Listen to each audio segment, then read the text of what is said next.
Hey, Miles Beckler here, and this video is more about hiring people and about hiring outsourcers and kind of a little bit of a kind of nuts and bolts or brass tacks on how to actually hire someone who's great. Because you got to learn how to hire people, you got to learn how to spot good talent, and you got to learn how to spot poor talent quickly, or else you're going to kind of get stuck with people who, man, they're slacking, they're not really delivering on what they say, or they promise a lot and they can't actually deliver on what they promise on. And you can get stuck in this cycle of having like shitty people on your team, and it can really hold you back. And the alternative to this is when you get this right, you're going to be able to bring on great people who are ambitious and they've got kind of a desire to get it right, and they're willing to work long, hard hours to figure it out and to help you grow your business, and you'll find that your business grows more quickly.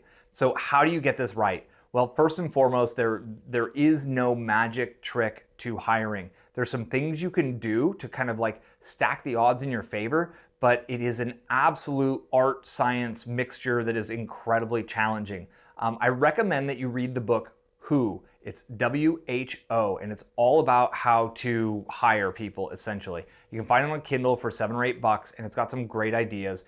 They really recommend looking through your warm network. But oftentimes, as bootstrapping entrepreneurs, we're looking for incredible value, right? We're looking to hire people in other countries.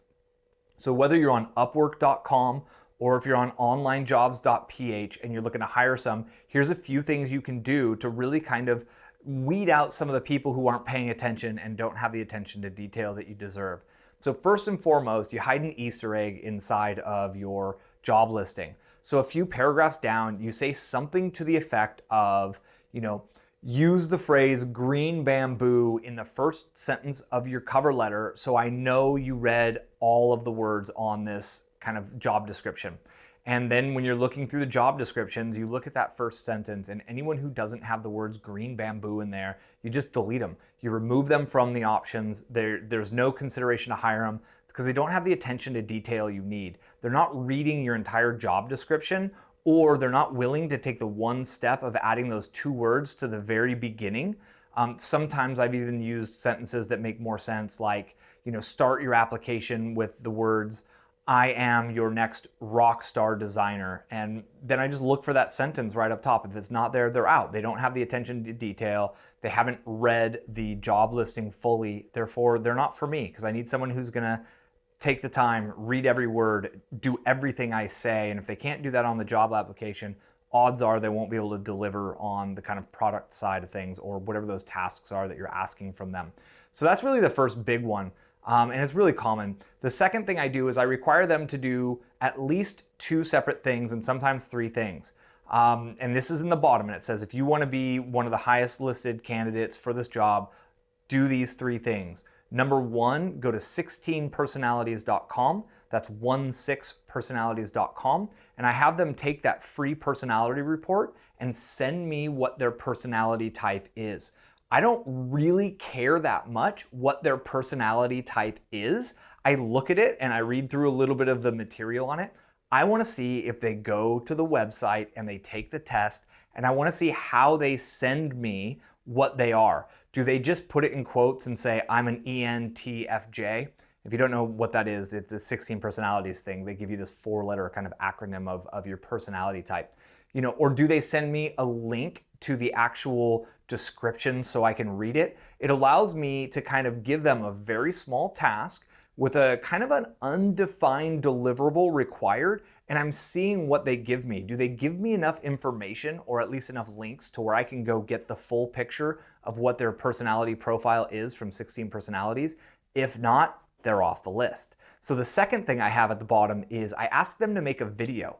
I tell them that I want to learn more about them, and just grab their cell phone or use their webcam, cut a quick video to introduce themselves, let me know why they want the job, and if they can, show me around their workspace. I want to see where they're working from. This has been absolutely brilliant in my hiring process. What I'm looking for is people who are being honest, people who are authentic, and people who are explaining a story of where they are in their life and why it is imperative for them to get this job right now.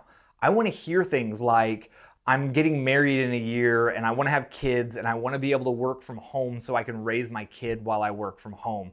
These are long-term kind of phrases. These are ideas that someone who's really looking for a career and a long-term job are going to say. Because when I hire, that's what I want to hire, is someone who's in it for the long haul. Also, I love seeing what their workspace is like. Now, if they're in the Philippines, their workspace is going to look different from my workspace, and that's brilliant, that's perfect. But is it in the kitchen right next to the refrigerator? Do they have like a little nook in the living room where they have a really well-designed kind of layout space to do their design work? If they're a graphics designer, do they have art on the wall? Do they have do they have a tablet on their desk? Do they have an extra kind of larger monitor, or are they trying to do it all off a 13-inch laptop display? These are the little things I pick up on the video. And what you're gonna notice is literally like 1 in 10, maybe, possibly 1 in 30 will actually create a video. So the fact for them to really kind of muster up the guts to create a video, that's a big thing, right? It takes a lot of energy and it takes a lot of motivation, and it's so easy to not do that. And I'm looking for people who go above and beyond the call of duty. Therefore, someone who actually cuts the video, they're leading in my mind. And if it has anything to do with English, the third thing I ask for is them to take a grammar test. I go online, I Google free grammar test. There's one that's like, it's like 15 questions. It takes 2 minutes maybe. And I have them do a free grammar test, and I make sure their grammar is as good or better than mine. Surprisingly, a couple of the girls in the Philippines I've hired recently scored better than I did in a shorter amount of time on this grammar test. So my written grammar is not my strong suit, I know that, but I like to see at least as good as my grammar or better grammar. I don't really remember the one I use. I literally, every time I just go back to Google, I type in free grammar test and I pull the one there that's super simple. I take it myself so I can tell. And then that's it. I throw this as my job listing. In my job listing, I'm very specific that I'm looking to hire somebody for long term. I'm trying to build a long-term relationship with someone. If I'm hiring part-time at first, I let them know that I want to move them up to full-time. If I'm hiring full-time from the get-go, I let them know that they can't have any other jobs, and I make sure that they let me know in the description that they have no other side jobs, no other side projects, that they're fully dedicated to my company. Because ultimately my goal is to find someone who's willing to kind of jump on ship with me and help me row this ship as fast as we can towards the destination. I don't want them to be distracted. And I recommend, if you've got it in your budget and your resources, that you take that approach as well. Try to hire a minimum of part-time and then keep them busy. If you can, hire them full-time and keep them busy, but make sure the tasks that they're working on are strategic. And that's your job to make sure those tasks are strategic and the ways you work with them kind of remain and continue to be strategic.